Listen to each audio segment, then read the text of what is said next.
ನೀರು ನಿರ್ವಹಣಾ ಪ್ರಾಧಿಕಾರದ ಸಭೆ ಅಂತ್ಯ ಆಗಿದ್ದು ದೆಹಲಿಯಲ್ಲಿ 1.5 ಗಂಟೆಯ ಕಾಲ ಸಿಡಬ್ಲ್ಯೂಎಂಎ ಸಭೆ ನಡೆಯಿತು. ಕೆಲವೇ ಕ್ಷಣಗಳಲ್ಲಿ ನೀರು ಬಿಡುಗಡೆ ಬಗ್ಗೆ ಸಿಡಬ್ಲ್ಯೂಎಂಎ ಆದೇಶ ಹೊರಡಿಸುತ್ತೆ.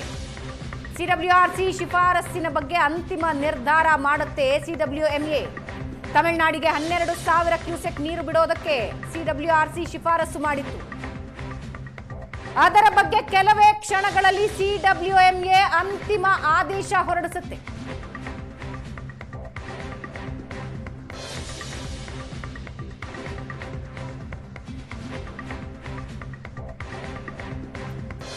ಕೆಲವೇ ಕ್ಷಣಗಳಲ್ಲಿ ಸಿಡಬ್ಲ್ಯೂಎಂಎ ಇಂದ ಆದೇಶ ಹೊರಬೀಳುತ್ತೆ.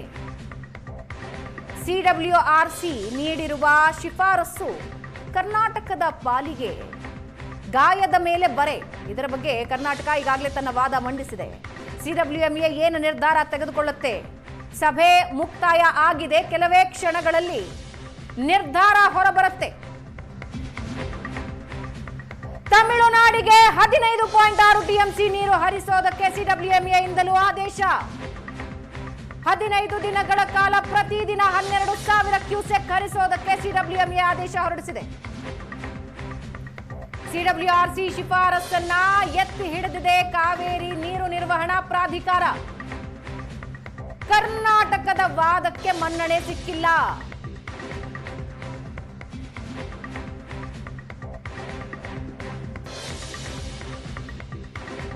ಈ ಬಾರಿಯೂ ಕೂಡ ಸಿಡಬ್ಲ್ಯೂಆರ್ಸಿ ಶಿಫಾರಸನ್ನ ಎತ್ತಿ ಹಿಡಿದಿದೆ. 15 ದಿನಗಳ ಕಾಲ ಪ್ರತಿದಿನ 12,000 ಕ್ಯೂಸೆಕ್ ನೀರು ಹರಿಸಬೇಕು. ಸಿಡಬ್ಲ್ಯೂಎಂಎ ಆದೇಶ ಮಾಡಿದ್ದು ಸಿಡಬ್ಲ್ಯೂಆರ್ಸಿ ಆದೇಶವನ್ನೇ ಕಾವೇರಿ ನೀರು ನಿರ್ವಹಣಾ ಪ್ರಾಧಿಕಾರ ಎತ್ತಿ ಹಿಡಿದಿದೆ.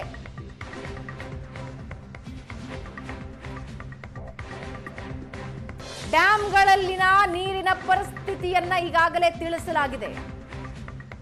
ಕರ್ನಾಟಕದ ಮುಂದಿರುವ ಸವಾಲುಗಳು ಏನೇನು ಅನ್ನೋದನ್ನು ತಿಳಿಸಿದ್ದಾರೆ. ಆದರೂ ಈ ಬಾರಿಯೂ ಕೂಡ ಸಿಡಬ್ಲ್ಯೂಎಂಎ ಇಂದ ಸಿಡಬ್ಲ್ಯೂಆರ್ಸಿ ಶಿಫಾರಸನ್ನೇ ಎತ್ತಿ ಹಿಡಿದು ಆದೇಶ ಹೊರಬಂದಿದೆ. 15 ದಿನಗಳ ಕಾಲ ಪ್ರತಿದಿನ 12,000 ಕ್ಯೂಸೆಕ್ ನೀರನ್ನ ಕರ್ನಾಟಕ ಹರಿಸಲೇಬೇಕು. ಸಿಡಬ್ಲ್ಯೂಎಂಎ ಕಾವೇರಿ ಪ್ರಾಧಿಕಾರದಿಂದ ಆದೇಶ.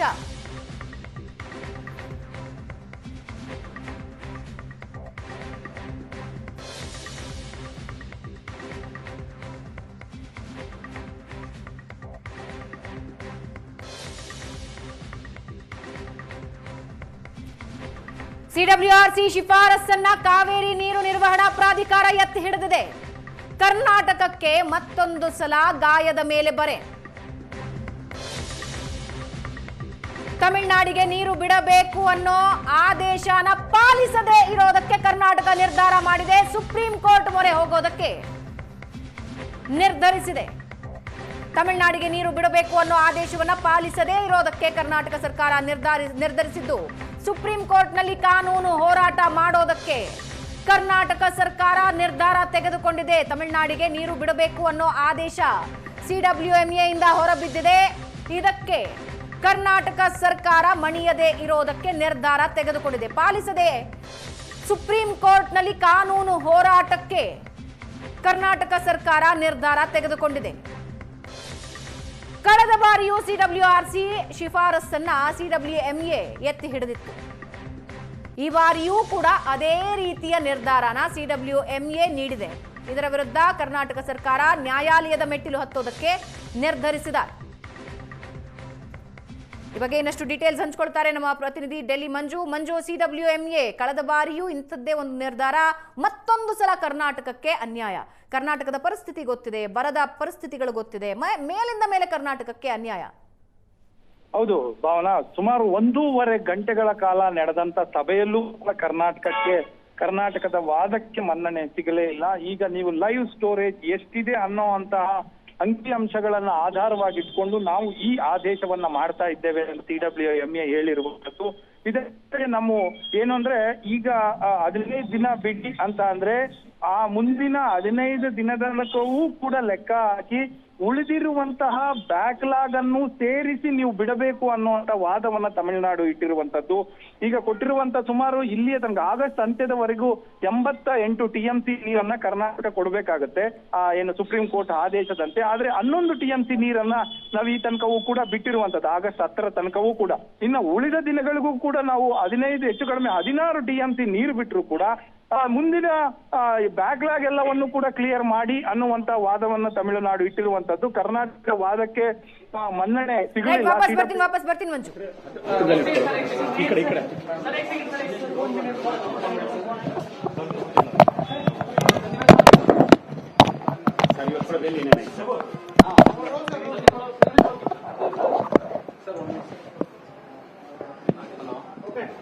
ಕಾವೇರಿ ವಾಟರ್ ಮ್ಯಾನೇಜ್ಮೆಂಟ್ ಅಥಾರಿಟಿ ಸಭೆ ಈಗ ತಾನೇ ಮುಗಿದಿದೆ.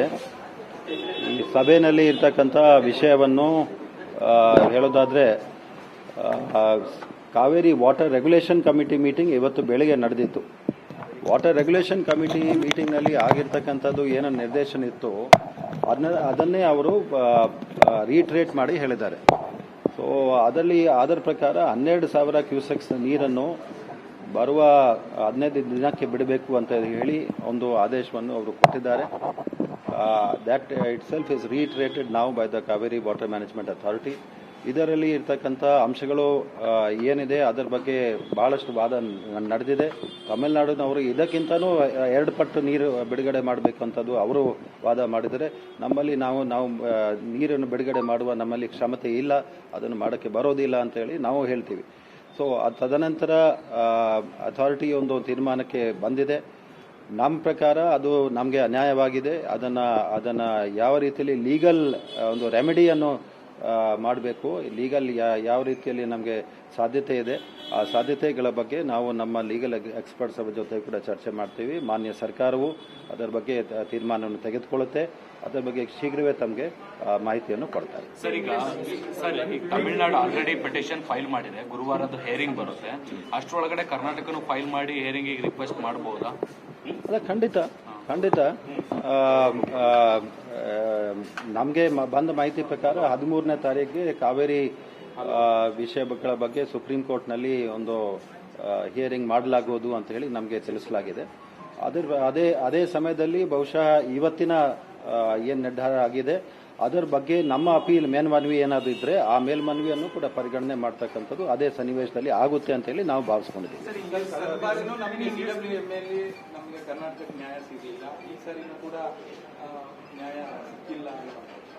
ಈಗ ಈ ಸಿಚುವೇಶನ್ ಏನಾಗಿದೆ, ಇದು ಬಹಳ ಡೈನಮಿಕ್ ಸಿಚುವೇಶನ್ ಇದೆ. ಹೋದ ಸಮಯದಲ್ಲಿ ಆಗಿರ್ತಕ್ಕಂಥ ಆದೇಶ ಏನಿತ್ತು, ಮೇಲ್ನೋಟಕ್ಕೆ ನಮಗೆ ಅನ್ಯಾಯ ಆಗಿದೆ ಅಂತ ನಾವು ಹೇಳಿದಾದರೂ ಕೂಡ ತದನಂತರ ಕಬಿನಿನಲ್ಲಿ ಹೆಚ್ಚಿನ ಮಳೆ ಆದವಾಗ ನಾವು ಅದನ್ನು ನಿಭಾಯಿಸಲಿಕ್ಕೆ ನಮಗೆ ಸಾಧ್ಯವಾಯಿತು. ಮುಂಬರುವ ದಿನಗಳಲ್ಲಿ ಕೂಡ ಯಾವ ರೀತಿಯಲ್ಲಿ ಅದನ್ನು ನಿಭಾಯಿಸಲಿಕ್ಕೆ ಆಗುತ್ತೆ, ಈ ಕ್ಷಣದಲ್ಲಿ ನಮಗೆ ಖಂಡಿತ ಅದರ ಬಗ್ಗೆ ಕಷ್ಟ ಸಾಧ್ಯ ಅಂತ ಹೇಳಿ ನಾವು ಎನ್ಕೊಂಡಿದ್ದೀವಿ.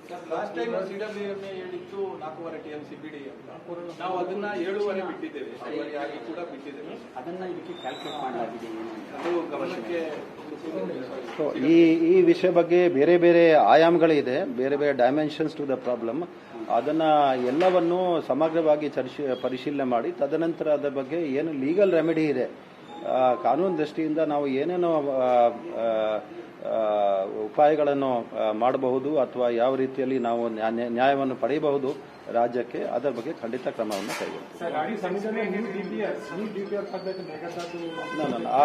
That issue was not discussed.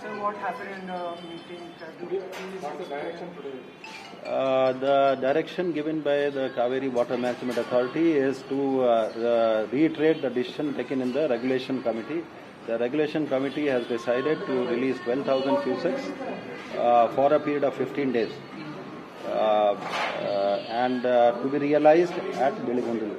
So that decision is being examined by our legal experts and technical experts, and we will take suitable decision as necessary in accordance with the directions of the government and as per the advice of our legal and technical.